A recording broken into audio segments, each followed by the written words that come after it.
d'être là. Alors, là, il y a un mois, on a abordé la question donc, de la liturgie dans son sens général, c'est-à-dire qu'est-ce que la liturgie et d'où ça vient, c'est quoi ce liturgie, et on s'était rendu compte que la liturgie, elle avait des racines qui venaient de la création elle-même, puisque au fond, Dieu, qui lui-même est dans l'amour, et dans un amour d'intercession et de relation, il est dans une liturgie, c'est-à-dire une action de grâce, un culte permanent. Et quand il crée le monde, eh bien il crée le monde qui est lui-même déjà une liturgie, une sorte de liturgie, puisque le ciel et la terre racontent la gloire de Dieu, et on peut dire d'une certaine manière que toute la création elle-même, elle est déjà par l'orientation et par, je dirais, la fidélité à cette orientation de la création, elle est déjà une prière, un culte rendu à Dieu. La création est comme déjà un culte rendu à Dieu. Ce qui veut dire que quand les hommes vont décider eux-mêmes, puisqu'ils sont des êtres religieux par essence, quand ils vont décider de s'adresser à Dieu, ils vont déjà, dès le départ, que ce soit dans les grottes de Lascaux ou que ce soit dans les temples les plus primitifs et même dans les forêts amazoniennes, ils vont organiser leur prière avec une liturgie, avec donc un culte rendu à Dieu. Parce que c'est quelque chose qui vient de la tradition adamique. Et la première des choses qu'on voit d'ailleurs, c'est que pour exprimer ce culte, partout dans le monde, il y a des tables, il y a des pierres, il y a des tables, il y a des choses qui sont toujours un peu présentes partout. Et on le voit dans la Bible, bien sûr, dès le départ. La Bible elle-même va nous raconter le début de la liturgie, mais qui ne vient pas d'abord du peuple d'Israël. Ce sont des hommes et des femmes qui vont entendre la liturgie, l'appel de Dieu, et qui, selon leur tradition déjà ancestrale, vont exprimer par différents gestes, notamment donc, ces autels de pierre. Voilà. Et alors aujourd'hui, on voudrait aborder justement les premières liturgies bibliques face aux autres cultes, ou plutôt, si je dis face aux autres cultes, c'est pas contre les autres cultes, mais c'est pour montrer justement à la fois les sources communes qui traversent la Mésopotamie, le Moyen-Orient, le bassin méditerranéen, et en même temps aussi l'originalité de ce culte. C'est-à-dire là où Dieu va rentrer en contact avec l'homme, c'est-à-dire avec Abraham, et puis c'est le peuple hébreu qui va choisir, pour orienter le culte vers des réalités qui soient dignes de Dieu, et non pas simplement avec l'instinct un peu humain, mais qui peut dévier aussi sur des pratiques qui sont dramatiques, hein, donc sur lesquelles il faut toujours, je dirais, veiller. Voilà. Alors, ma chère Laure. Alors, quand on veut étudier quelque chose, il faut toujours commencer par la géographie, parce que ça a toujours une importance capitale pour un peuple, la géographie. Vous savez très bien qu'un peuple, il ne va pas s'installer dans les montagnes où c'est aride, où il ne peut pas survivre, enfin c'est très difficile. Il va se mettre de préférence dans un endroit où il y a de l'eau, une terre fertile, des possibilités de vivre. À l'époque, il y avait la chasse, bien sûr, et puis il y a le croissant fertile. Le croissant fertile que je vais vous présenter ici, hein, sur cette carte. Je vais faire circuler, hein, vous inquiétez pas. Donc vous voyez que le croissant fertile, il comprend l'Égypte, tout ce qui est Palestine et tout ça, et puis la Mésopotamie. Voilà. D'accord ? Donc il faut savoir. Qui donne sur les autres mers. Qui donne sur les autres mers. Alors il faut savoir qu'au niveau de. On pourrait dire, tiens, ici c'est bien. La mer, ça facilite les échanges, mais il faut voir que en fait la mer, ça fait un peu. Vous voyez la Camargue, hein, des marées. Voilà. Donc vous avez ce problème de marée, donc on n'est pas totalement contre l'eau, on est un peu plus à l'intérieur des terres. Et forcément, quand il y a une terre qui est très fertile, il y a des guerres. ça va avec, hein, parce que tout le monde veut sa part. On va dire ça comme ça. Donc, il veut la part des autres surtout. Mais, donc, vous avez des montagnes qui empêchent de déborder. Vous avez la mer. Et puis, bon, ben voilà, vous avez donc de quoi regarder déjà le truc. Moi, j'insisterai sur le fait qu'il ne faut pas oublier ces mers du Golfe Persique, la mer Caspienne et évidemment l'Asie mineure qui va vers l'Asie tout simplement. Et donc, tous les flux migratoires et donc culturels et religieux aussi qui affluent au fur et à mesure, effectivement, vers, comme un peu la Camargue, hein, quand on descend, vers la Méditerranée. C'était pour vous donner l'image, parce que les marais de Camargue, ça permet d'avoir des rizières, etc. Mais c'est pas aussi facile, surtout à l'époque, hein, c'était pas aussi facile de maîtriser tout ça, quoi. Donc c'est moins le commerce méditerranéen pour tout ce qui est du côté de la Palestine à l'époque, mais c'est plus par les terres qui passaient à l'époque pour faire leur commerce. Voilà. Donc ici, je vous ai aussi passé une description de la Palestine pour vous montrer à peu près comment c'était. Et alors, il faut voir que le croissant fertile, c'est l'endroit donc, où il y a tout et qui est principalement polythéiste. Principalement, c'est polythéiste. Vous avez plusieurs grandes religions, la religion égyptienne, la religion de la Mésopotamie, c'est polythéiste. Alors, vous la avez religion mésopotamienne, c'est la religion babylonienne, assyrienne, voilà. Sanskrit, enfin avec toutes les traditions. Donc c'est extrêmement riche comme développement culturel. Ici, vous avez les peuples, les Égyptiens, les Araméens, les Assyriens, les Babyloniens. Voilà, je vous ai préparé pour que vous puissiez vous situer un peu. Et n'oubliez pas simplement que Abraham, avant d'être Abraham, le père de tous les croyants, il vient de Ur en Chaldée, mais lui-même venant encore un peu plus loin, donc il est vraiment de ces pays, Mésopotamie, Babylone, etc., lui-même issu de ces pays avec ses cultes, leurs cultes, vous voyez. Et donc il va entendre la révélation du Dieu unique, mais il pratique, lui, la liturgie qu'il a vue et pratiquée dans ces pays. Hein. Il va être le garant ensuite du Dieu unique. Donc, je suis celui qui suis, voilà. Tu n'adoreras qu'un seul Dieu, hein, le Dieu unique. Voilà, donc ça va être un bouleversement. Alors, vous avez des dieux dans tous les sens, hein, pour tout, même un dieu de la bière. Donc, je me dis que, bon, vous voyez, c'était aussi important à l'époque. Mais bon, il y a principalement un culte pour la fertilité et un culte des morts. Ça, c'est deux grands pôles qui sont importants. Et ce qu'il y a de frappant, c'est qu'on retrouve toujours le taureau ou la vache comme étant un symbole d'un dieu très puissant. En Mésopotamie, Marduk, il a la tête de taureau, quoi. Hein. Vous voyez, donc le symbole vous voyez, vous allez retrouver après plus tard le veau d'or et tout ça. C'est pas pour rien que vous avez ces symboles-là. C'est pris dans les religions polythéistes, d'accord ? Voilà. Alors évidemment, quand vous avez des cultes comme ça, vous avez des autels qui sont construits sur lesquels ont lieu des sacrifices. Ça, c'est voilà, vous avez des sacrifices animaux, humains, enfin un peu tous les sacrifices.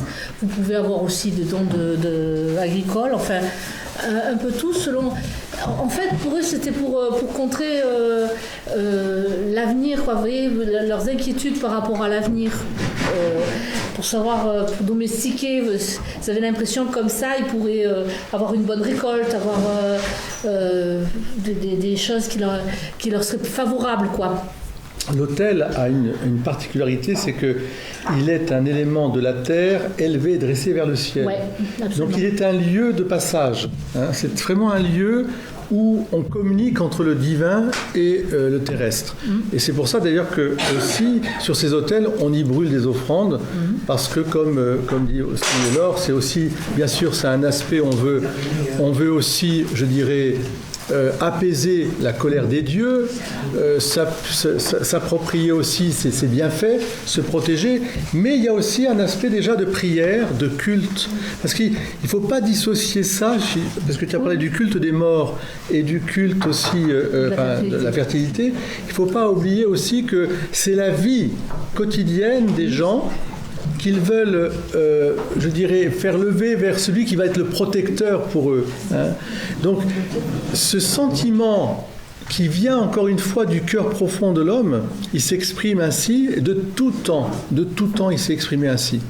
On verra que notre culte, même catholique, et encore plus catholique, avec aussi le culte judéo-juif, et va puiser, va être dans la même source, mais sauf que je vous ai dit, il y a un moment où, dans cet effort de l'homme, inspiré quand même aussi, mais avec ses travers, Dieu va venir pour dire, maintenant il va falloir adorer comme ceci ou comme cela. Hein. Voilà, fini les sacrifices humains ou les sacrifices, on n'en veut pas. Vous pensez que c'est pour Dieu. Mais la source même, je pense que toute prière qui s'adresse vraiment sincèrement du cœur vers Dieu, on l'a chez, par exemple, les Asiatiques. Qu'est-ce qu'il y a en Asie ?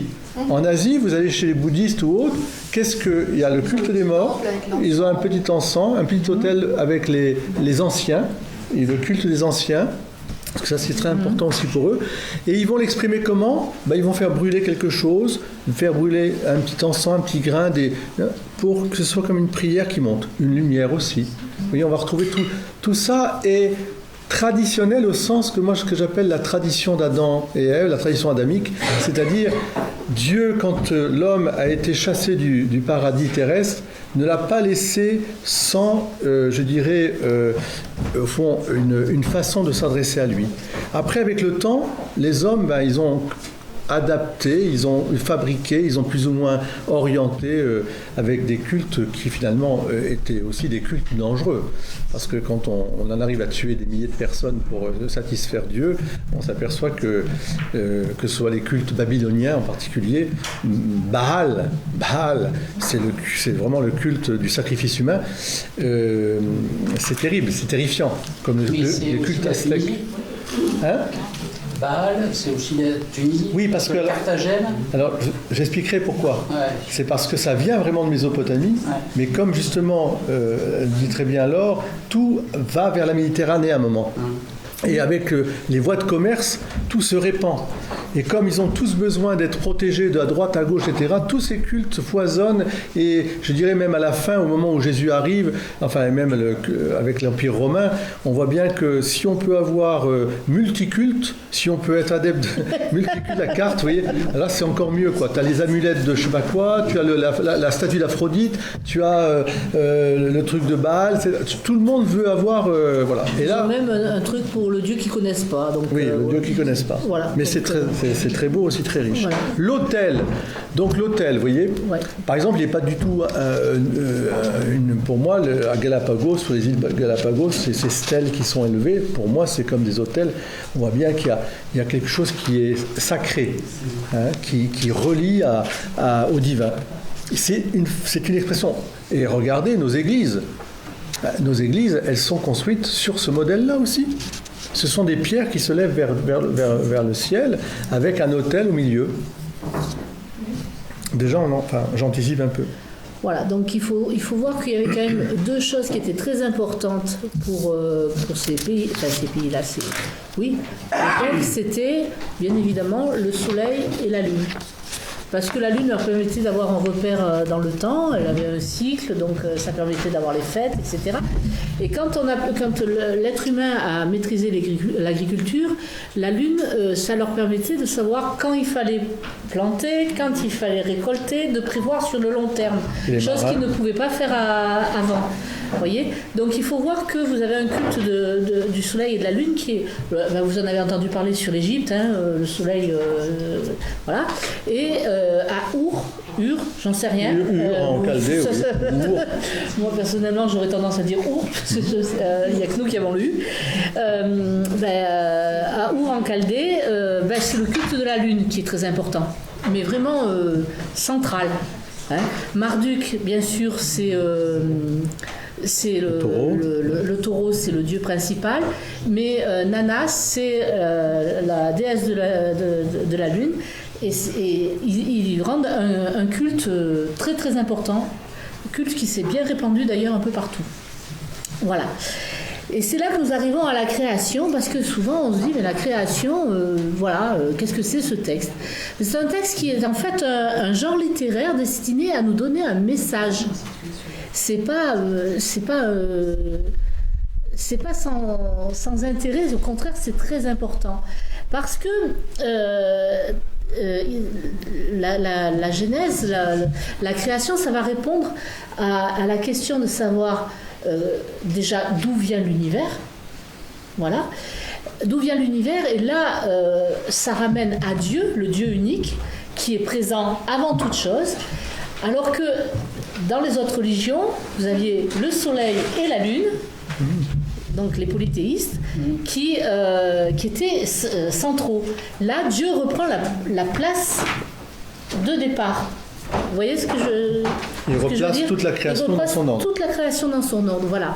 Et ensuite, le deuxième chapitre chapitre de la Genèse, c'est la place de l'homme par rapport à tout ça, à la création, la place de l'homme avec Dieu, sa relation avec Dieu, le pourquoi l'homme est comme ça. Enfin, vous voyez, ça répond à des questions existentielles vitales pour chaque être humain. Donc c'est sous forme de poème, bien sûr, c'est pas, mais ça permet aux gens de comprendre des choses qui sont très compliquées sans ça à aborder. Vous voyez ce que je veux dire ? Disons qu'on peut dire que c'est vraiment une révélation. Une révélation, ouais. Une révélation. Parce que le fait de dire que le monde a commencé, ça c'est une révélation. En philosophe, personne ne peut prouver que le monde a commencé. D'un point de vue scientifique, ça ne se prouve pas. Exactement comme on ne peut pas prouver que le monde est éternel, ça ne se prouve pas aussi. Ce sont des postulats. Mais si, pour le croyant, Dieu vient et dit « au commencement, Dieu créa », alors, puisqu'il faut être de l'autre côté pour voir, alors oui, c'est un acte de foi qui éclaire évidemment notre route, notre chemin, hein, parce que le monde n'est pas que circulaire finalement, il est aussi ouvert sur un axe vertical qui va de la Terre vers le ciel. Le Big Bang ? Eh bien, le Big Bang, bien sûr, le Big Bang est tout à fait intéressant, mais ça ne prouve pas que ce soit pas l'éternité, la non-éternité du monde. Ça ne prouve pas. Ça prouve qu'à un moment, il y a une explosion qui donne... D'ailleurs, c'est un prêtre qui l'a trouvé. Donc, oui. C'est pas incompatible. Mais donc, oui. La femme, Homme et femme, il est créé pour être ensemble, oui. Au départ, Non, parce qu'au départ, il y a deux récits de la création. Tu as un récit qui est générique, on va dire, avec l'ordre des... d'ailleurs, l'ordre est très intéressant parce qu'on ne commence pas par le soleil et la lune, précisément. Au premier jour, ce n'est pas ça qui est créé, c'est Dieu sépare les ténèbres de la lumière, et c'est après qu'il va placer les astres. Donc il y a quelque chose de beaucoup plus profond dans la lumière et les ténèbres, qui ne dépendent pas des astres. Il y a quelque chose de la matière, je ne sais pas, là il faudrait creuser un peu plus. Et c'est dans le second récit de la Genèse, effectivement, qu'avec l'histoire charmante, je trouve, de l'homme qui s'ennuie tout seul dans son jardin. Et Dieu lui présente les animaux. Il lui présente tout le temps, il présente les animaux en disant tiens, regarde, t'as des animaux, nos amis les bêtes. Puis il dit c'est bien les animaux, mais non. Alors, tu m'agaces, si je puis dire, je t'endors. Allez hop. Et puis là, je te fais une opération, je te prends la côte, et puis je façonne à nouveau un être à côte à côte, semblable à toi, tiré de ma chair. Voilà. Donc c'est pour bien montrer que... Donc Dieu crée la femme, c'est ça ? Oui, c'est ça, Dieu crée la femme. Mais c'est qu'encore une fois, comme dit Laure, ce sont des récits allégoriques qui c'est sont... pour faire comprendre un message important. Mais qui font comprendre un message important. Et pour moi, le message important sur cette création de l'homme et de la femme, c'est qu'ils sont complémentaires et ils sont côte à côte. Ni l'un est à la tête, ni l'autre est au pied. C'est pas ça. Mais en même temps, c'est une complémentarité et c'est la chair de ma chair. Voilà. Après, la question de savoir qui est le premier et le second, c'est comme l'œuf et la poule, hein, donc ne cherchons pas. Ce sont des récits profonds qui disent quelque chose aussi. d'une dualité, une complémentarité, mais qui va exprimer une trinité aussi. Alors là, après, on pourrait aller vers la Trinité sainte, puisque de deux ne font plus qu'un, il y a un enfant qui vient. C'est vraiment une image aussi extraordinaire, une réalité participée de la Trinité, déjà, que Dieu n'est pas unique dans le sens d'une unicité qui serait solitude, parce qu'il est amour. Parce que Dieu est amour, il ne peut pas être seul. Enfin, il ne peut pas être seul, il ne peut pas être... je veux dire, le fait qu'il soit Trinité, la révélation qu'il nous fait, qui est totalement une révélation inouïe, correspond vraiment à sa nature profonde de l'amour. L'amour est fait pour être diffusif de lui-même. Voilà. Donc, on a cette régie de la Genèse. Il y a des choses qui apparaissent aussi, qui sont importantes parce qu'on les retrouve dans la liturgie d'aujourd'hui. C'est la bénédiction de Dieu. Dieu bénit. Ouais. Ça, c'est dès le départ. Il bénit tout. Il bénit tout. Donc moi, on m'appelle Béniwit aussi, parce que je bénis tout. Mais vous voyez, je suis fidèle à ce que fait Dieu. Dieu bénit tout. Oui. Croissez, multipliez, Dieu bénit. Dieu vit ça, était bon, il est béni, etc. Et cette bénédiction, vous la retrouvez, le Père peut vous en faire dès que vous avez béni les animaux aujourd'hui. Enfin, vous voyez, vous le retrouvez, c'est vraiment un acte d'amour de Dieu. Et ça va être au centre même de l'activité cultuelle. Parce qu'on a dit qu'il fallait se protéger, mais un des grands aspects de la liturgie cosmique, c'est-à-dire du monde entier, c'est de bénir les récoltes, de bénir les saisons, de bénir la fertilité, de bénir... Enfin voilà, c'est les bénédictions. Il faut que ce soit béni, etc. Bon. Avec aussi un sentiment, et c'est dans la Genèse aussi, qu'il y a un combat, qu'il y a quand même un démon là. Parce que dans tous les cultes aussi rendus, il y a l'histoire du mal. Et, c'est les ténèbres en fait. C'est plus que les ténèbres. Les ténèbres n'ont rien à... Enfin, les ténèbres vont devenir un symbole du mal. Mais non, c'est une réalité, c'est un être qui est malfaisant. Quelqu'un qui vient...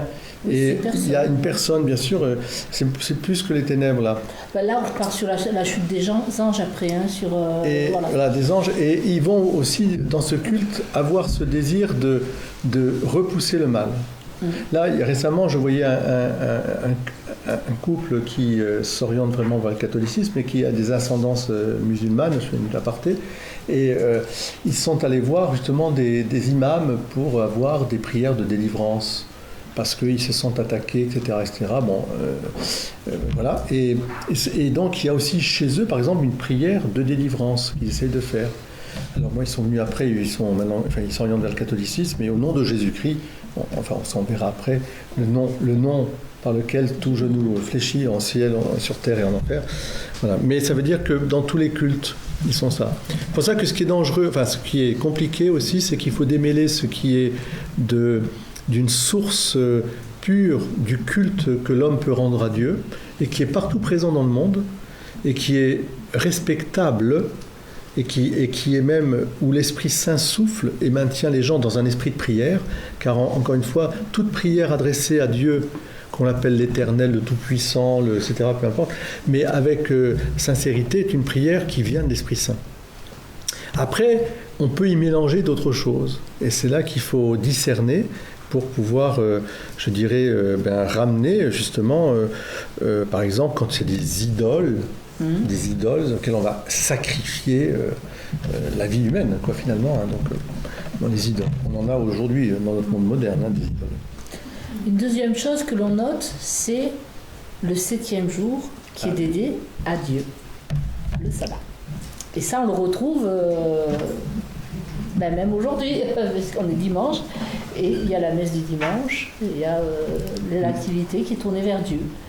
Voilà. Et le 7e jour, c'est le jour de... Vous voyez, c'est dès le départ que Dieu dit, voilà, il y aura un jour qui me sera consacré. C'est important de s'en rendre compte aussi. Vous voyez, vous retrouvez des éléments de ce qu'on vit aujourd'hui dès le départ. La Genèse. Voilà. Après, vous savez que Dieu est en contact direct avec Adam et Ève dans la Genèse. Et puis, il y a le péché originel. Ils tombent, Adam et Ève perdent leur sainteté. Mais Dieu, pour autant, il va quand même être là pour eux parce que qu'est-ce qu'il va faire ? Il va les vêtir d'une tunique. Et cette tunique, c'est pas rien. Parce que vous le voyez avec avec Joseph qui porte une tunique, avec la tenue du grand prêtre qui est une tunique, la tenue la tenue de la tunique Jésus. De Jésus, oui. Voilà. Et aujourd'hui, le prêtre, il porte une tunique, avec la chasuble, etc. Oui, vous voyez, donc revêtu, regardez ce matin le baptême. On revêt l'enfant de voilà. Blanc, revêt le Christ. Il y a des couleurs différentes. Alors ça, on y viendra, mais effectivement, c'est des couleurs liturgiques qui sont liées à l'objet de la fête. Parce qu'aujourd'hui c'était bleu. Non, ça n'a rien à voir. Là, c'est l'originalité du Père Gabriel. C'est parce qu'en fait.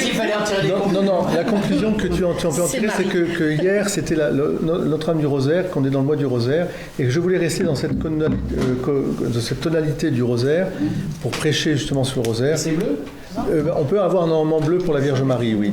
Mais normalement, les couleurs liturgiques, c'est ouvert pour le temps ordinaire, blanc, on va dire, grosso modo, Noël et Pâques, si vous voulez, pour simplifier, violet pour tout ce qui est un peu deuil et pénitence, donc les obsèques et puis le carême, même l'Avent, et puis rouge pour la Pentecôte, mais aussi rouge, c'est aussi pour les martyrs.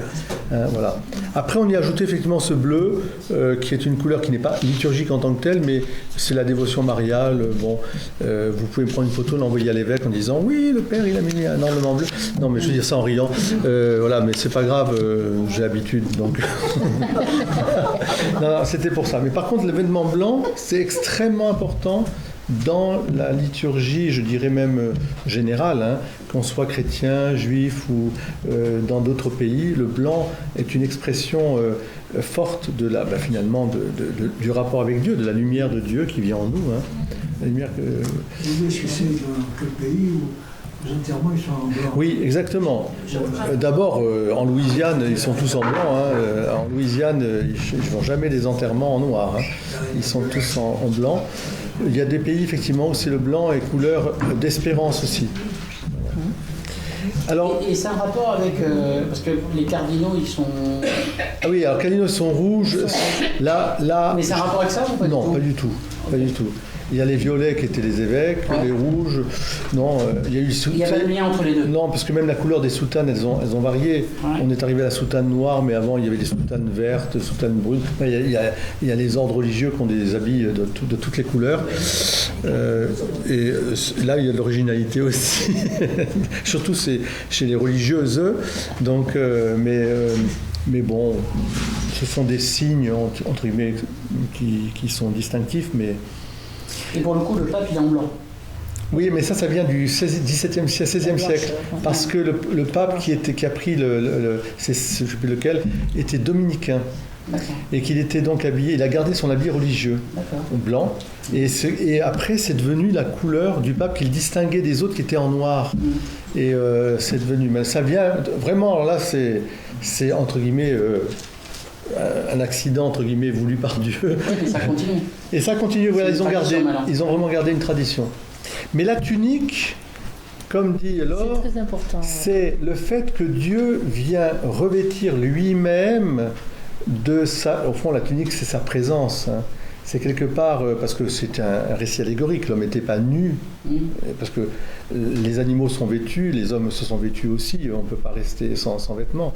Mais ça veut dire qu'au milieu même de leur chute, et donc du drame, Dieu a voulu les protéger. Tu ne toucheras pas à cette création, c'est mes enfants. Et ils ont la tunique. Et vous savez que la symbolique de la tunique, c'est... Dans l'évangile, les paraboles du Christ, il faut rentrer dans la salle des noces revêtu de l'habit nuptial. Donc garder cette robe nuptiale, ça veut dire quoi? La communion, la charité, l'amour qui nous revêt. Voilà. Et le gris et le noir? Le gris et le noir? Ouais, non, là c'est complètement... Et en noir. Oui, non, là c'est des... Tu sais, je pourrais même être en bleu, en vert. Non, donc ça dépend si je suis en colère ou si je suis amoureux ou si je suis... Donc, mais je te ferai un kaléidoscope des couleurs, je te donnerai. En fait, on sait pas Mais c'est intéressant parce qu'on y viendra quand on Oui. étudiera vraiment la liturgie catholique Oui. pour que vous puissiez voir pourquoi il y a telle ou telle couleur. Ça, c'est intéressant. Pourquoi dans cette carrière, ça change le plus, parce que vous expliquez par rapport à la Ève et la culte, moi que j'étais au catéchisme, c'est quand eux ils ont péché, Ouais. et Ève, Ouais. ils voulaient plus se présenter devant Dieu parce qu'ils étaient nus. Alors, c'est pas faux, ils avaient honte. Oui, Et oui. Dieu leur dit, qui t'a dit que, etc., que tu étais nu? Ah ben, j'ai eu peur. C'est la peur qui fait voir La qu'ils sont phrase, nus. c'est qu'as-tu fait? On va le retrouver chez Cain et Abel. Abel, en plus. Alors, qu'as-tu fait? Ah, c'est la femme que tu m'as donnée. Bon, vraiment, toute l'histoire. Ben, bref, Mais c'est toujours l'autre. ils ont peur. Ils ont peur, c'est-à-dire qu'ils sont comme dans une relation qui est coupée de l'amour. Et c'est la crainte. Parce qu'ils savent très bien qu'ils ont fait quelque chose de mal, mais au lieu de se jeter dans les bras de leur père en disant bah, pardon, eh ben, ils commencent par se rejeter la faute l'un l'autre.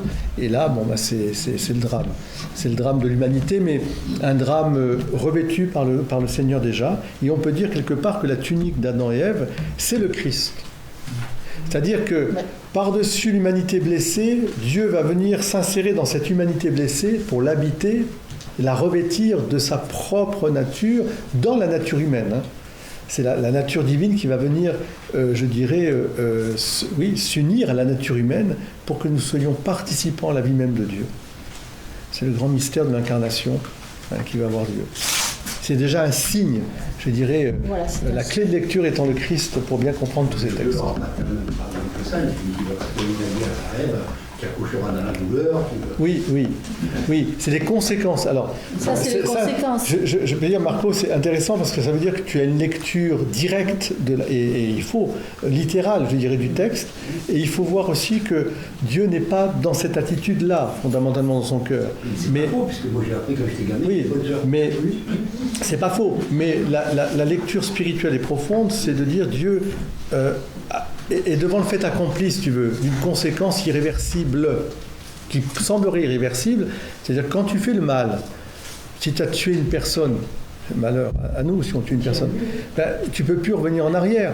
Et donc, quand même, on verra avec Cain et Abel, hein, et comment Dieu va réagir? Alors il dit, ben, maintenant que tu as péché, tu vas avoir les conséquences de ce mal, le travail sera dur, toi tu accoucheras dans la douleur, tu devras, Adam, il lui dira, il faudra que tu travailles avec sueur de ton front, etc. etc. Ce sont comme des conséquences que Dieu, je dirais, accepte, mais n'accepte pas définitivement.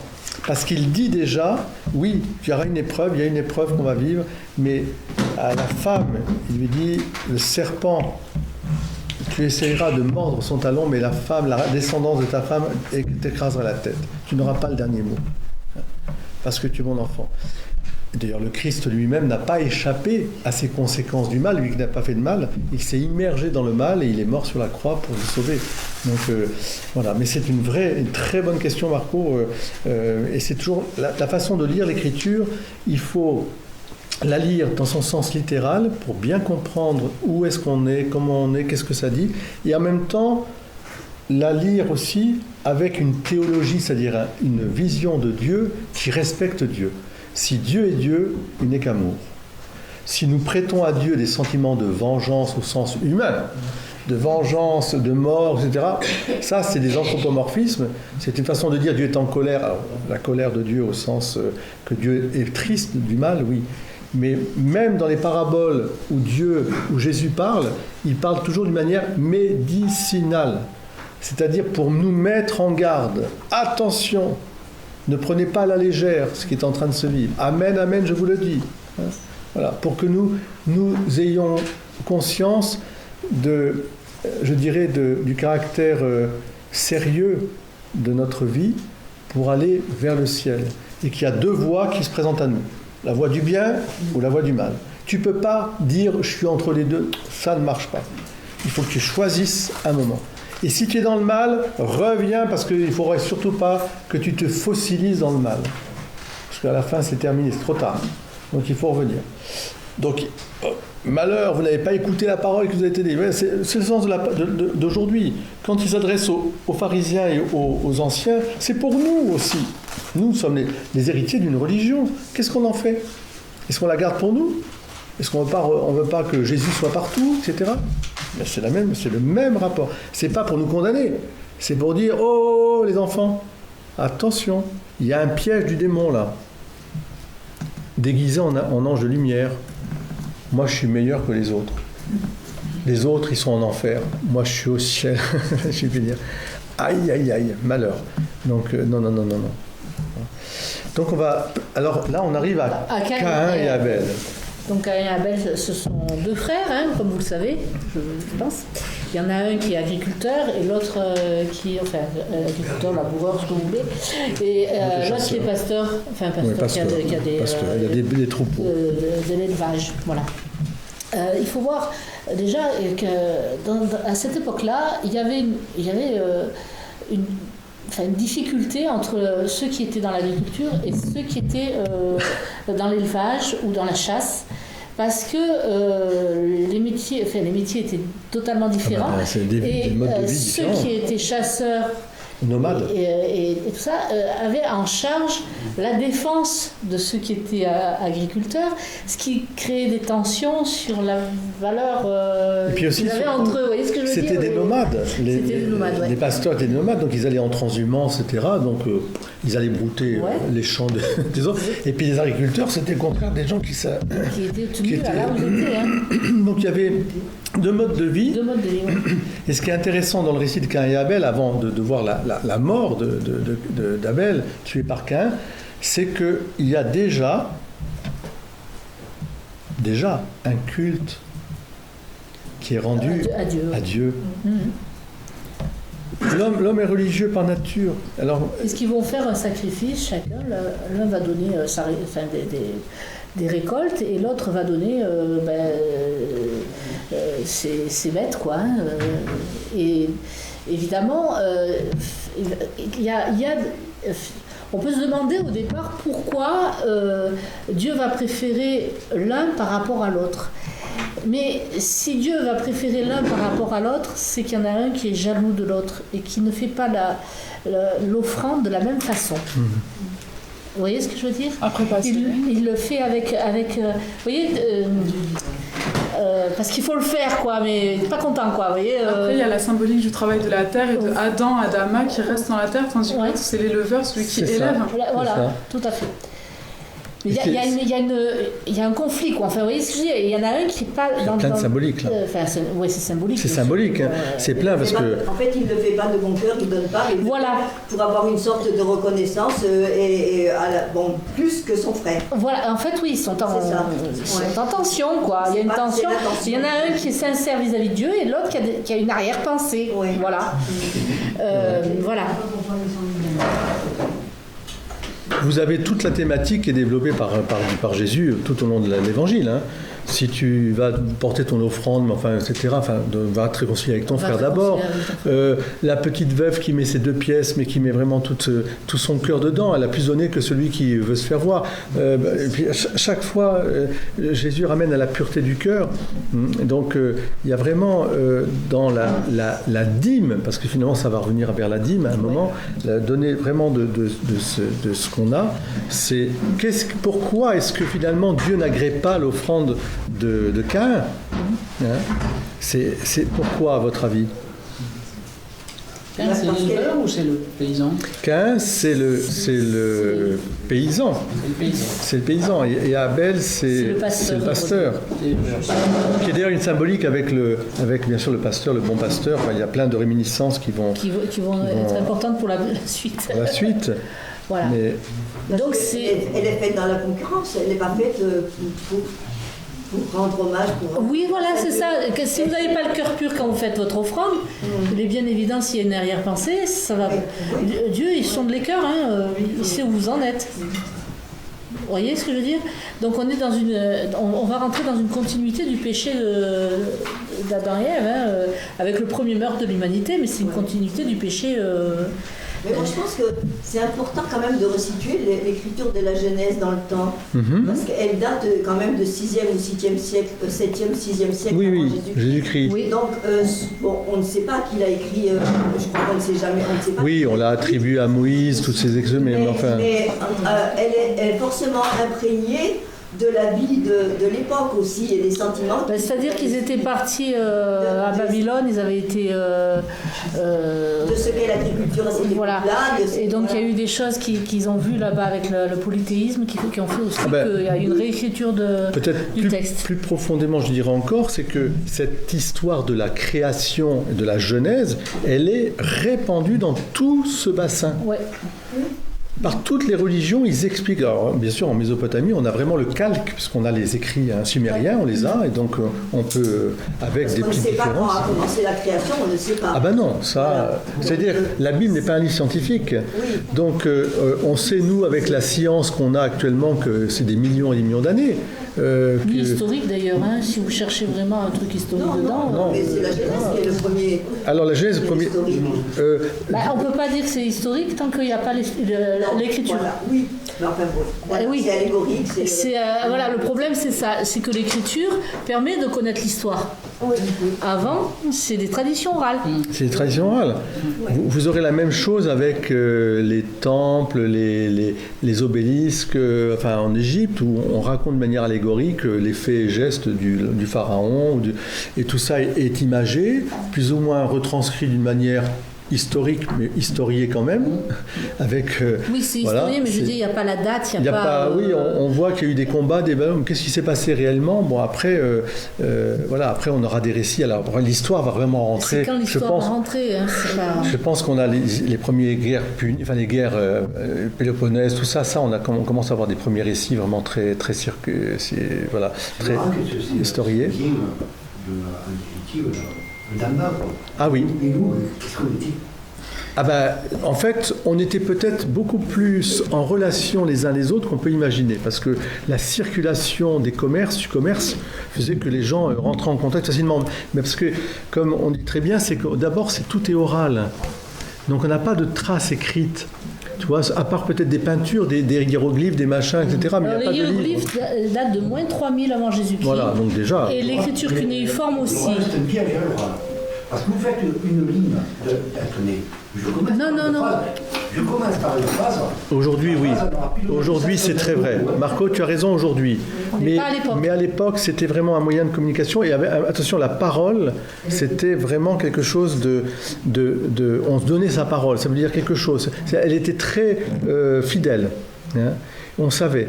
Alors je ne te dis pas qu'il ne pouvait pas y avoir des petites déformations, oui, mais en général, les récits étaient bien, comme des anciens, jusqu'il n'y a pas tard, ils se racontaient des histoires aux veillées, qui étaient des histoires qu'on racontait. Voilà. Si on regarde le récit de la Genèse, pour revenir à Abel, l'homme s'unit à Ève, sa femme devint enceinte, elle mit au monde Caïn.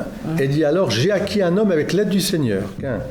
Dans la suite, elle mit au monde Abel, frère de Caïn. Abel devint berger et Caïn cultivait la terre. Au temps fixé, donc c'est très intéressant, au temps fixé, donc il y a un rite déjà, il y a un culte, vous voyez.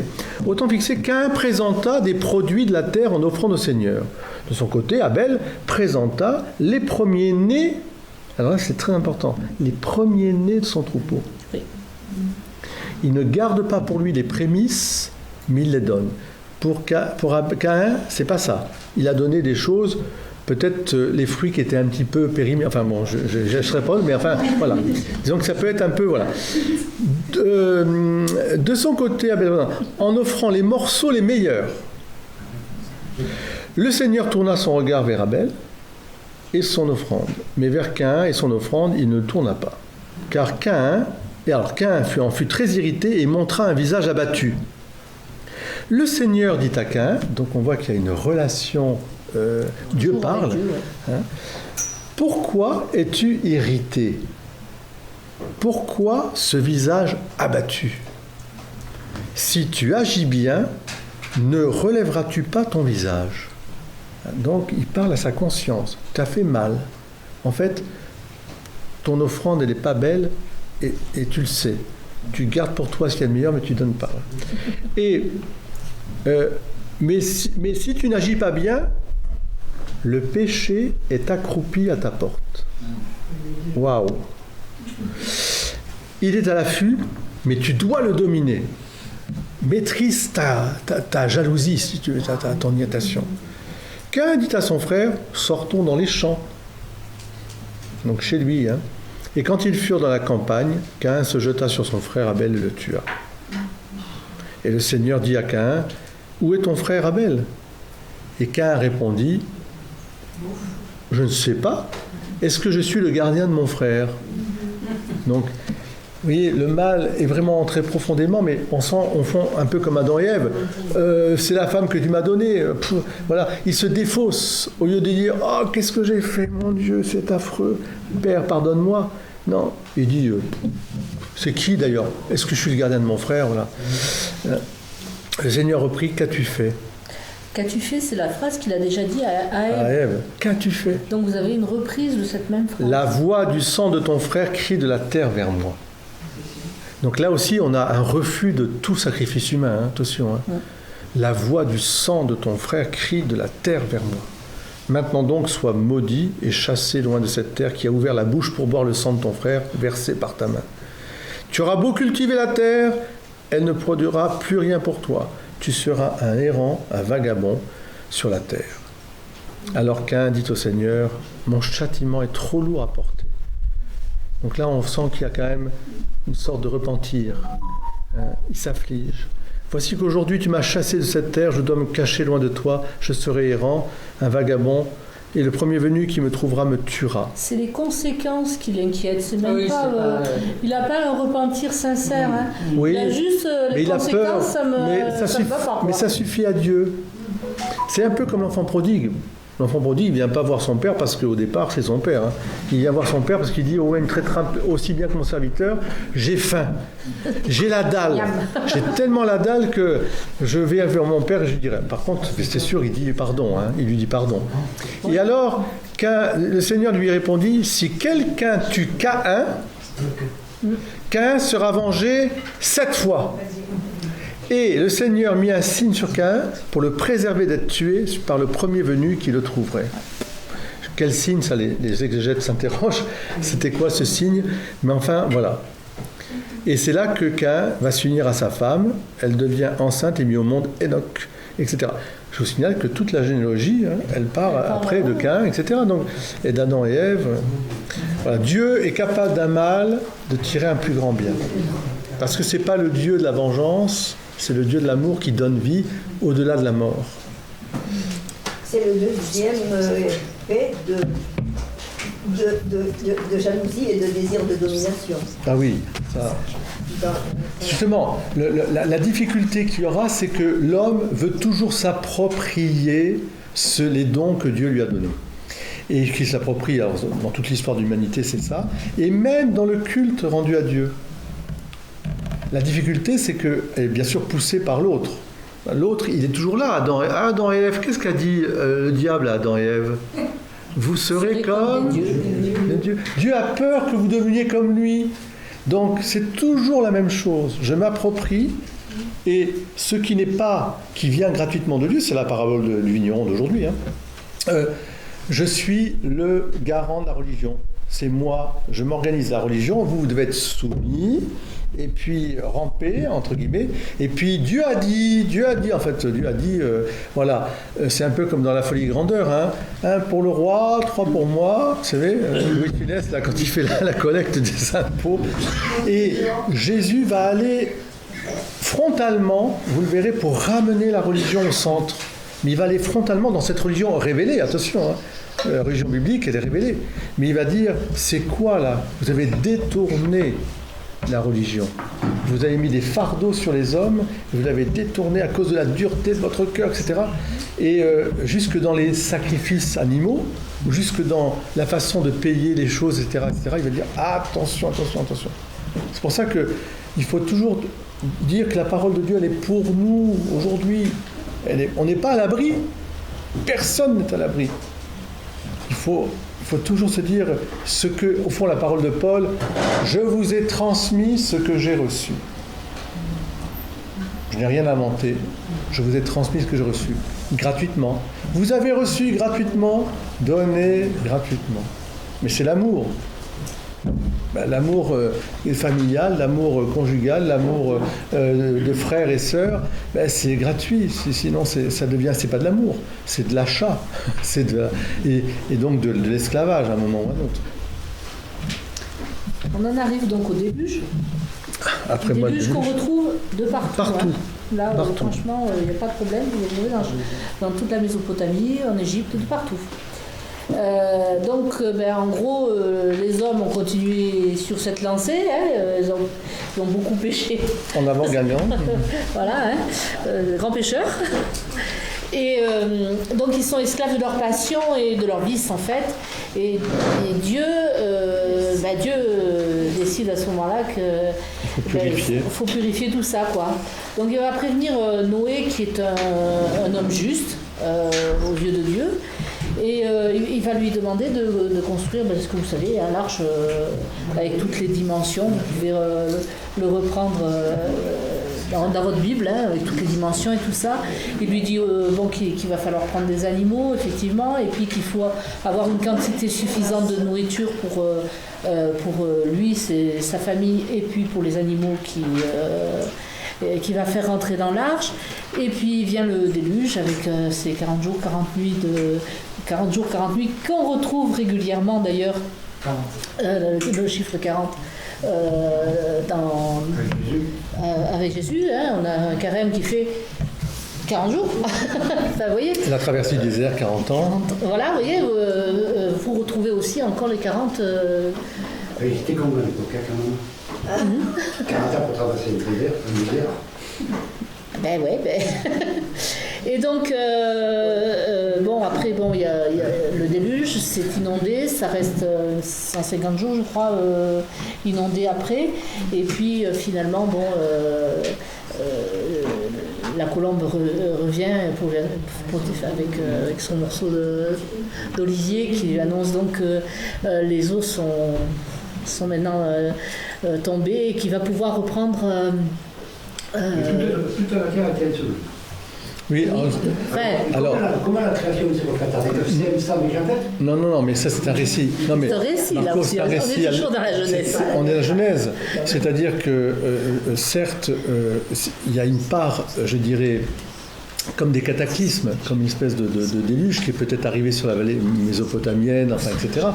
Mais ce n'est pas un récit ni historique ni scientifique. Hein. Donc après, les Arméniens, par exemple, ils revendiquent sur le mont Ararat d'avoir retrouvé l'arche, c'est ça, l'arche de Noé.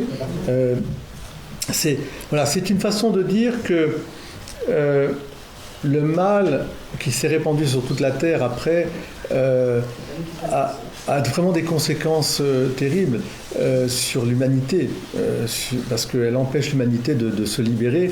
Et quelque part, le déluge annonce le baptême aussi. Hein. Le déluge, c'est la mort, mais et la renaissance après. Hein, puisque le Christ plonge dans l'eau pour ressortir de l'eau. Donc il plonge dans la mort. L'eau est le symbole biblique de la mort. Hein. Là, la mer, tout ce qui est au fond, c'est des ténèbres, un peu, on ne sait pas trop. C'est le péché aussi. C'est le péché. En Genèse 1, ils en parlent beaucoup avec les eaux d'en haut, les eaux d'en bas. Voilà. Et c'est pas un hasard si Jésus a plongé dans les gens. Et alors, ce qui est tout à fait étonnant et à étudier vraiment en profondeur, c'est pas le temps parce qu'on sait les cultes, nous on veut voir les cultes, voilà. Mais dans la Genèse, sur le chapitre 6e de la Genèse, quand les hommes commencèrent à se multiplier sur la terre, qu'ils eurent des filles, les fils des dieux s'aperçurent que les filles des hommes étaient belles, et ils prirent pour eux des femmes parmi toutes celles qu'ils avaient distinguées. Alors le Seigneur dit, mon souffle n'habitera pas indéfiniment dans l'homme. Celui-ci s'égare, il n'est qu'un être de chair, sa vie ne durera que 120 ans. Oui, parce qu'avant, on avait un calcul des âges qui était astronomique. 500 ans, 800 ans, enfin bon, c'était... En ce jour-là, et même plus tard, il y avait des géants sur la terre. Les fils des dieux s'approchaient des filles des hommes et ils avaient des enfants. Ce sont les héros du temps jadis, les hommes de renom. Ça a vraiment existé par contre. Oui, le Seigneur vit que la méchanceté de l'homme était grande sur la terre et que toutes les pensées de son cœur se portaient uniquement vers le mal à longueur de journée. Le Seigneur se repentit d'avoir fait l'homme sur la terre, il s'irrita sur son cœur et dit « Je vais effacer de la surface du sol l'homme que j'ai créé, et non seulement les hommes, mais aussi les bestiaux, les bestioles, les oiseaux, etc. » Mais Noé trouva grâce aux yeux du Seigneur. Il trouva... Voilà. Et pourquoi il trouve grâce? C'est bien parce qu'il reste fidèle, justement, je pense, à cette tradition adamique d'offrir à Dieu, de se tourner vers Dieu, de prier vers Dieu. Voilà. C'est Noé avec ses fils Sem, Cam et Japheth. C'est Dieu qui tente une alliance avec voilà, alors ce qu'il faut savoir, c'est que... donc c'est des ruptures d'alliance Absolument. de la part des hommes. Absolument. C'est une rupture d'alliance.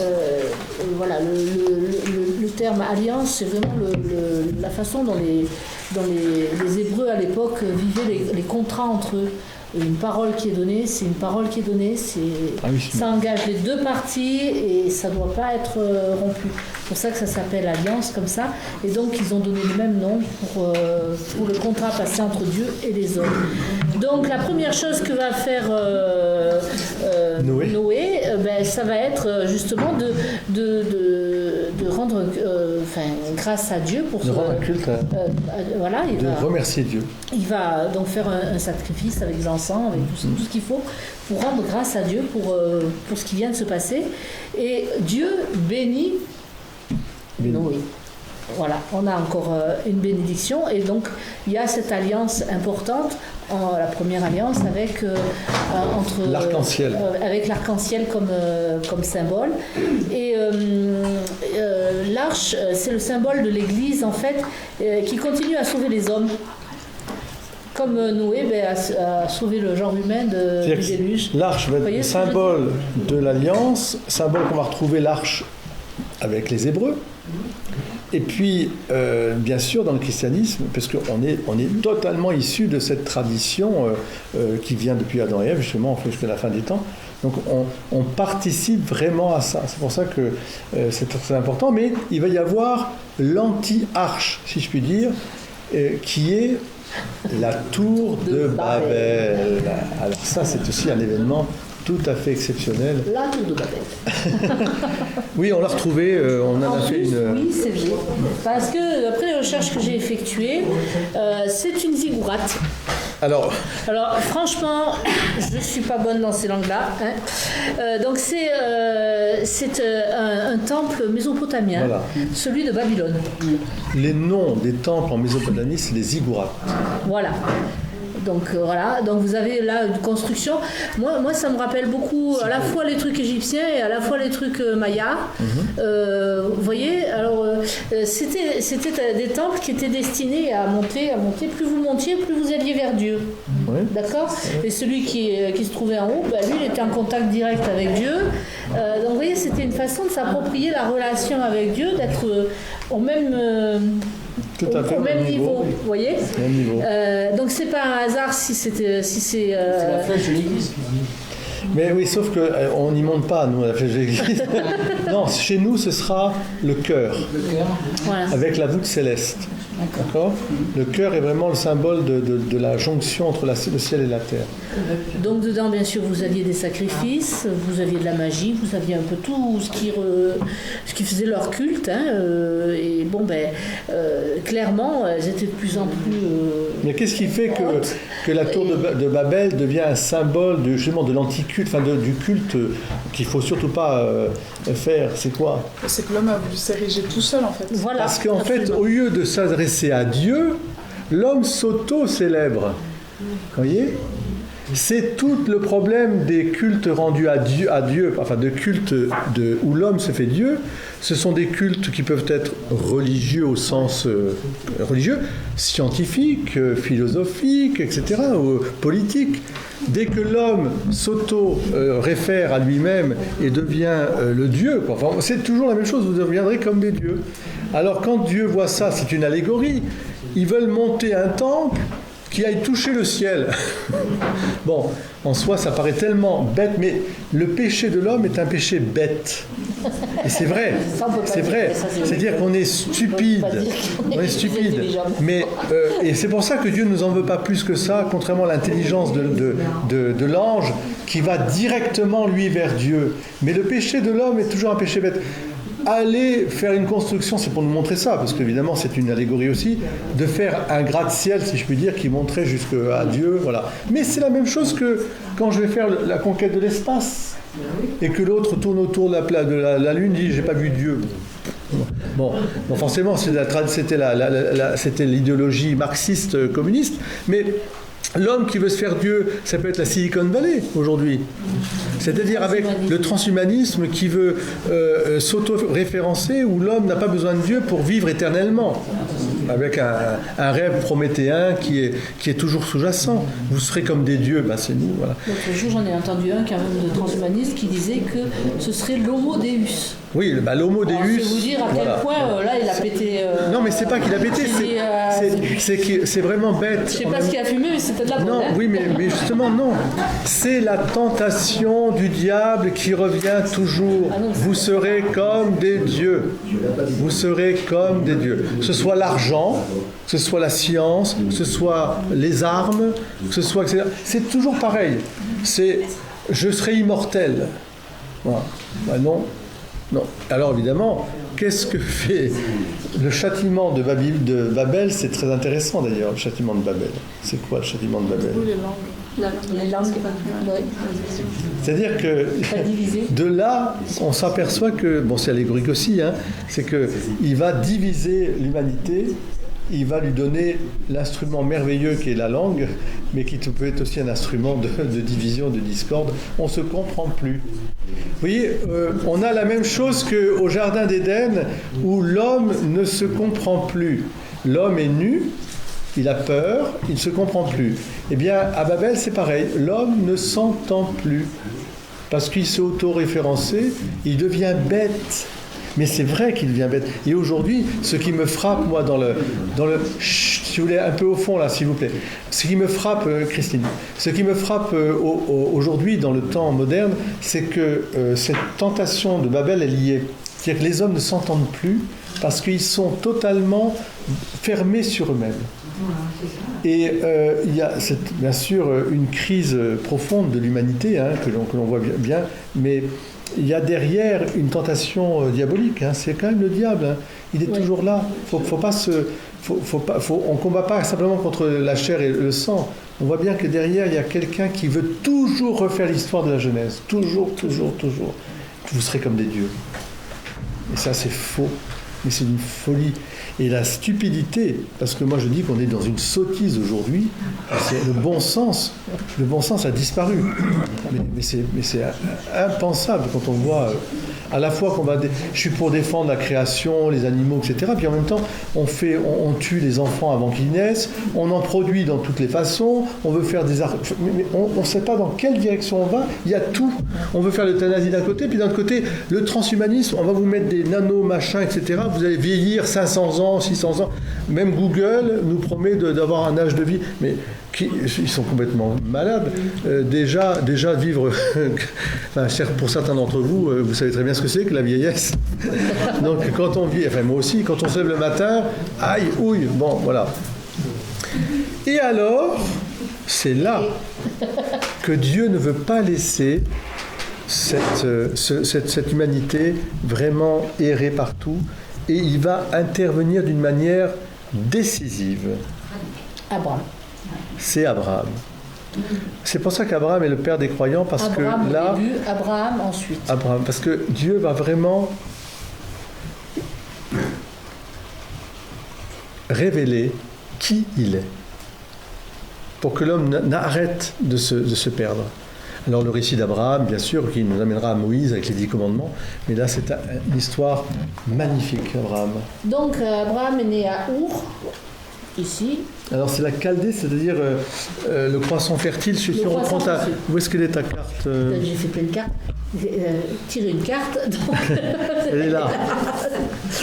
Donc le croissant fertile, Ninive, Assur, Our, voilà, Our.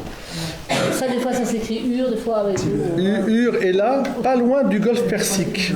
Voilà. Il y a le désert d'Arabie, il y a le golfe Persique.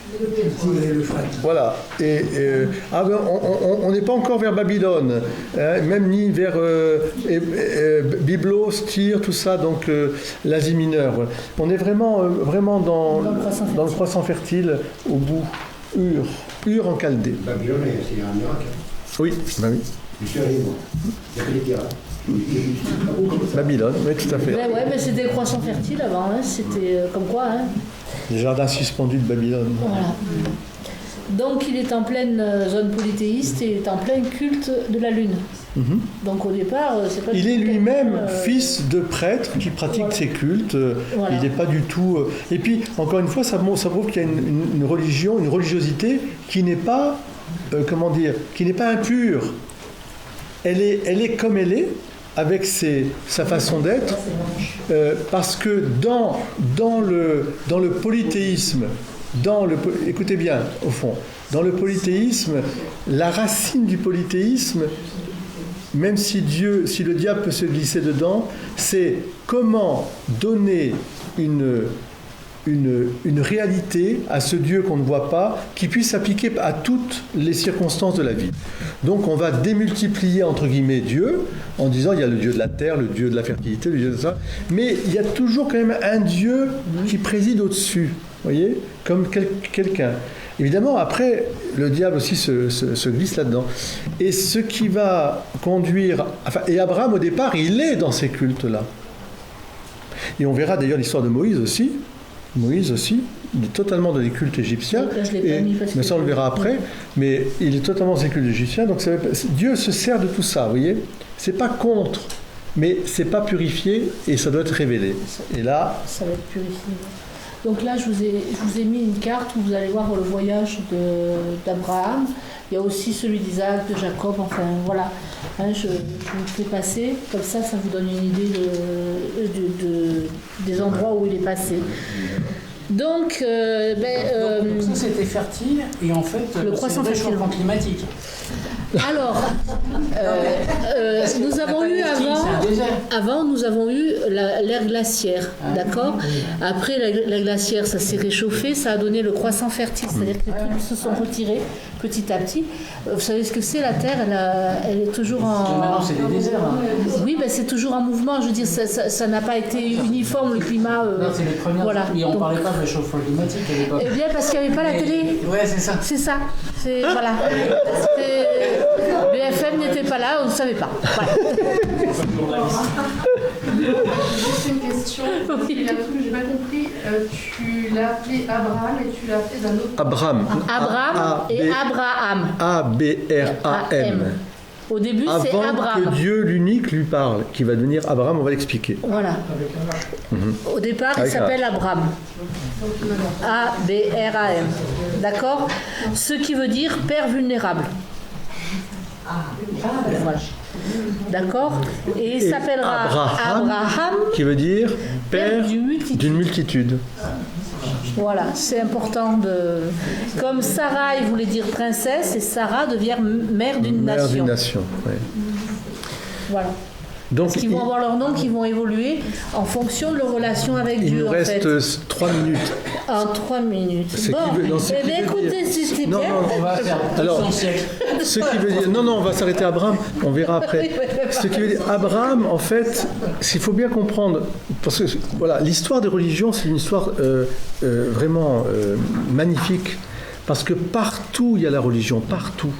Et dans un monde matérialiste dans lequel on vit, et qui est occidental en particulier, on veut nous faire croire au contraire que l'athéisme est quelque chose qui va de soi. Mais c'est le contraire, c'est absolument le contraire. Donc il faut être au contraire, je dirais, avoir une vue du dessein de Dieu sur l'humanité. On voit bien que c'est progressif. Vous voyez bien que Dieu vient au fur et à mesure et il va former son peuple au fur et à mesure. Mais est-ce qu'il rejette les autres ? Non. Il va simplement dire, sois fidèle, toi, à la promesse qui t'a été donnée, garant et garde bien le culte du Dieu unique pour l'annoncer aux autres. Et d'ailleurs, vous verrez que dès le départ, Abraham, père d'une multitude, ça veut dire, c'est d'une multitude, ce n'est pas lié au peuple juif en tant que tel. C'est la foi au Dieu unique qui fait qu'on est tous enfants de la même famille. Vous êtes en train de dire que Dieu s'adapte. Bien sûr. Dieu révèle. Dieu s'adapte à la mentalité des gens, voilà, la mentalité des gens, et dans le temps, effectivement, il désenveloppe sa présence, ça c'est clair. Ben non, bien sûr, il faut. Hein. Alors Abraham, qu'est-ce qui va se passer ? Donc c'est le fils de Terah. Ouais. Le fils de Terah. qui est descendant de Noé et de Sem, voilà, pour faire la généalogie. Donc Abraham, un jour, il est appelé, c'était le soir au matin. Je pense, parce qu'il y a des étoiles. Oui, il y a des étoiles, oui, je pense que c'était le soir. Il est appelé par le Seigneur qui lui demande de quitter son pays. Quitter son pays, ça veut dire tout lâcher, hein. Il a quand même sa famille, ses biens, pas mal de choses. Ses troupeaux, c'est pas si facile. Eh ben, il quitte son pays, il obéit. Il y a pas de... Abraham eut foi. Il a la foi, ouais. Et parce qu'il est la foi, il fut justifié. C'est la foi qui justifie. Voilà. Et avant même la circoncision, et tout ça, etc. Enfin, voilà, c'est le père des croyants. Voilà. Donc il se rend en terre de Canaan où il construit un premier autel pour Dieu. Premier autel pour Dieu, voilà, en terre de Canaan. Puis il se rend à Bethel, donc vous suivez sur la carte là-bas, où il construit un deuxième autel pour Dieu. Partout où il va... Les autels. Il va s'installer, en fait, il va construire des hôtels. Il passe par l'Égypte où là il y a l'histoire avec Pharaon où il dit que sa femme c'est pas sa femme, c'est sa sœur. Il y a toute une histoire là aussi très symbolique et très importante. Voilà. Mais ce qui est important, c'est de dire qu'au départ Dieu lui dit pars. Voilà. Et je t'établirai pour devenir une grande nation. Voilà. Il n'a pas d'enfant avec sa femme. C'est toute l'histoire d'Abraham et Sarah qui sont... c'est assez poignant parce que Dieu lui dit, parce que de temps en temps il prie le soir, j'imagine, il regardait le ciel, il dit quand même qu'est-ce qui va se passer, et puis Dieu lui dit ne t'inquiète pas, je ferai de toi le père d'une multitude. Est-ce que tu peux compter les étoiles? Non. Eh bien ton peuple dépassera la multitude. Il faut vraiment avoir la foi. Et puis le sable de la mer aussi, il dit regarde, qu'est-ce que tu peux compter le sable? Et lui, il n'a pas d'enfant. Alors il n'y a pas d'enfant de sa femme légitime, il va avoir Agar, avec Agar il y aura Ismaël. Mais voilà, c'est une histoire qui est belle, elle est poignante à tout point de vue. Oui, mais pas tout de suite. Voilà, pas tout de suite, et très tard. Et très tard. Ouais, très âgé. Ouais. Ben oui, mais à Dieu, il n'y a rien d'impossible. Donc, en retour d'Égypte, il se sépare avec Lot, son neveu. D'accord. Et son neveu va s'installer vers Sodome et Gomorrhe. Tandis que... Lot. Voilà. Tandis que Abraham, lui, s'installe près du chêne de Mambré où il construit un troisième autel. Voilà. Le chêne de Mambré, ça vous dit quelque chose, le chêne de Mambré? Qu'est-ce qui s'y passe au chêne de Mambré?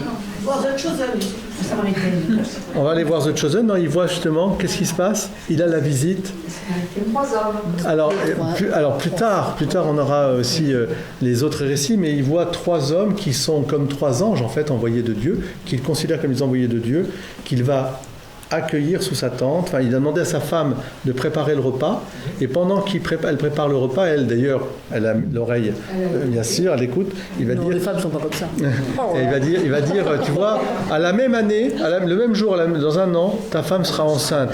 Elle lui regarde en disant, mais c'est pas possible, regarde, nous sommes vieux. Je ne dis pas les expressions, parce qu'elles sont savoureuses d'ailleurs, parce que les expressions bibliques sont très imagées sur la stérilité de sa femme et lui aussi.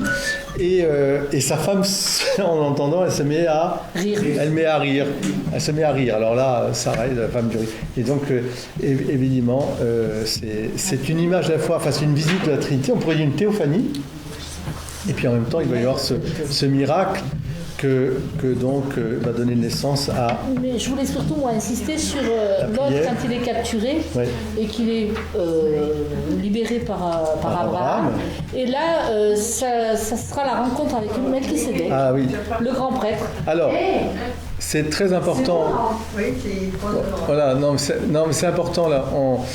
Si vous voulez parler, allez dehors, comme ça vous pouvez aller parler tranquillement. Parce que là, on est en train de terminer. On va terminer, mais c'est pas grave, soyez dans la paix. Laure, elle cite quelque chose qui est très important dans l'histoire de la liturgie. Et oui, c'est pour ça parce que Jésus-Christ, on dira qu'il est le grand prêtre selon l'ordre, non pas des Lévites, qui est la caste sacerdotale juive, mais selon l'ordre de Melchisédek. Pourquoi? Parce que d'abord, Jésus n'était pas descendant de la caste des Lévites, mais il était lui-même de la tribu de Benjamin, mais parce que Melchisédek est une figure du culte rendu à Dieu, mais qui n'est pas ni issu du peuple juif, bien sûr le peuple juif n'est pas encore constitué, et qui est un prêtre de la région où était Abraham. Il pratiquait un culte. Et il va rencontrer Abraham, il va offrir à Dieu, qu'est-ce qu'il offre en sacrifice? Je vous le dis Allez, réfléchissez, qu'est-ce qu'on va offrir à Dieu en sacrifice, nous, maintenant? On va offrir quoi? À la messe. Du pain et du vin. Et c'est ça qui est incroyable, c'est que Melchisédek, dont on ne sait ni d'où il vient, ni où il est fait, etc., on ne sait pas sa descendance, on sait juste que c'est un roi. On ne sait pas son âge, Melchisédek offre le pain et le vin à Dieu. Et ensuite, Jésus... Ça, c'est très important quand même, voilà. Je pense que c'est... Et la lettre aux Hébreux, reprendra cette symbolique en disant que Jésus est le prêtre selon l'ordre de Melchisédek. Voilà. Donc il y a quelque chose qui se dessine au fur et à mesure, là, mais qu'il nous faut... C'est pour ça que la clé de lecture de tout ça, c'est quand même reste le Christ. Hein, il faut bien voir. Mais c'est une révélation. On voit tout de suite le lien avec l'Eucharistie d'aujourd'hui. Hein, et il me semble que évident, ce que on veut pouvoir vous dire aujourd'hui, c'est que si on veut bien comprendre le culte que nous avons à rendre à Dieu, qui est le culte bien sûr révélé aussi, ce culte dans le Christ Jésus, il faut puiser ce culte à la fois dans ce que j'appellerais une relation à Dieu créateur, donc dans un respect de la création et avec ces rythmes qui sont liés à la création, comme on avait autrefois l'Avent, le Carême, Noël, tout ça, ce qu'on appelait aussi les saisons. Hein, les saisons, c'est très important. La pratique aussi de l'offrande, que notre offrande soit pure et désintéressée, c'est-à-dire ce que j'appelle le sacrifice d'Abel, qui offre vraiment les premiers-nés, hein, ce qu'il a, il l'offre vraiment au Seigneur, mais ça nous l'avons aussi avec le baptême, enfin on le verra avec les enfants qui sont consacrés à Dieu. Et puis, cette relation au Dieu unique, donc pas besoin de polythéisme, on a Dieu qui vient à nous, je suis celui qui suis, et je te rendrai donc dans la famille des enfants de Dieu qui est universelle, et aussi ce pain et ce vin, qui sont quand même les symboles aussi, je dirais, de la nourriture des hommes, de ce qui est fait là, et qui devient offrande, ou on pourrait dire présence de Dieu parmi nous. Dieu agrée cette offrande. C'est marrant, c'est symbole, parce que même les Grecs... Bien sûr, les libations, etc. Oui, mais tout ça c'est quelque chose qui est dans le fond de l'humanité. C'est très important. Et l'autel, qui reste quand même... Il y a aussi un aspect très important, c'est quand Abraham va intercéder pour les justes, Sodome et Gomorrhe. Ça, c'est la prière. C'est la prière. Ça, c'est un des piliers aussi de la prière pour les autres, la prière qui de notre liturgie. Mais qui est de toujours. Qui est de toujours, c'est... puisque quand même, il a une discussion avec Dieu, une négociation, on va dire, carrément, et c'est magnifique, je trouve, c'est un passage magnifique sur la prière. Bien sûr, après, vous avez... puisqu'on n'a pas beaucoup de temps, c'est ça? Non, c'est même terminé. Oui, c'est même terminé. Donc, après avoir eu la visite des 3 anges au chêne de Mambré, il va y avoir la naissance d'Isaac et bien sûr la demande de Dieu de sacrifier Isaac. Et Abraham ne refuse pas, il a une confiance totale en Dieu. En fait, Abraham interprète cette demande de Dieu comme étant ce qu'il voit autour de lui, où il y a les cultes où on sacrifie des enfants. Hein. Oui. Donc, il pense que Dieu veut qu'il sacrifie son fils, ce qui évidemment n'est pas du tout la volonté de Dieu. Mais est-ce que tu es capable de m'offrir ton enfant, c'est-à-dire de le consacrer à moi? C'est le premier. Consacre-le à moi. Donc il pense qu'il faut le sacrifier. Alors il monte jusqu'au bout, et puis l'ange lui dit « Arrête, malheureux, qu'est-ce que tu vas faire ?» On voit bien que Dieu ne peut pas agréer ça. Dieu n'agrée pas les sacrifices humains. Mais il l'interprète lui, parce qu'il vit dans son temps. Hein. En fait, par contre, Dieu lui dit « Tu n'as pas refusé de m'offrir mon... Alors, il sera le... Voilà. Dieu n'avait jamais demandé de tuer son fils. Bien Non, sûr que non. Bien sûr que non. Mais il C'est lui l'interprète qui l'a interprété. à sa façon. Il vivait dans un temps. Petit, comme c'est une chose qui vous reste très longtemps. Bah, moi, à l'époque, j'avais appris que Dieu lui avait demandé de sacrifier. Oui, mais sacrifier, ça veut... Ah oui, mais vous restez avec des mots. C'est ça. Voilà. C'est ça. Tout est dans l'interprétation. Parce que si tu dis ça, mais alors évidemment c'est monstrueux en soi. Bah, c'est monstrueux, c'est horrible. Comment tu peux demander à Dieu, comment Dieu pourrait demander à des parents de tuer leur enfant? Bah, ça paraît complètement absurde. Mais après, il n'y a pas cette explication. Voilà, parce que justement... Vous restez avec ça. Oui. Il n'empêche que Dieu lui-même a sacrifié son fils. Alors justement, ça c'est autre chose, on le verra. On verra, c'est autre chose. Est-ce qu'il a sacrifié son fils dans le sens qu'il a voulu, enfin, il a envoyé son fils pour nous sauver. Ensuite, il l'a laissé face à la liberté des... C'est la parabole des vignerons. Dieu envoie son fils, c'est le vigneron. Hein. Venez, voilà, c'est le fils, il arrive, tuons-le, on aura l'héritage. Toujours la même chose, rappelez-vous, hein, dans la parabole, c'est la même chose qu'Adam et Ève. C'est à nous, on s'approprie. Ouais. C'est nous, on sera comme des dieux. On va avoir son héritage.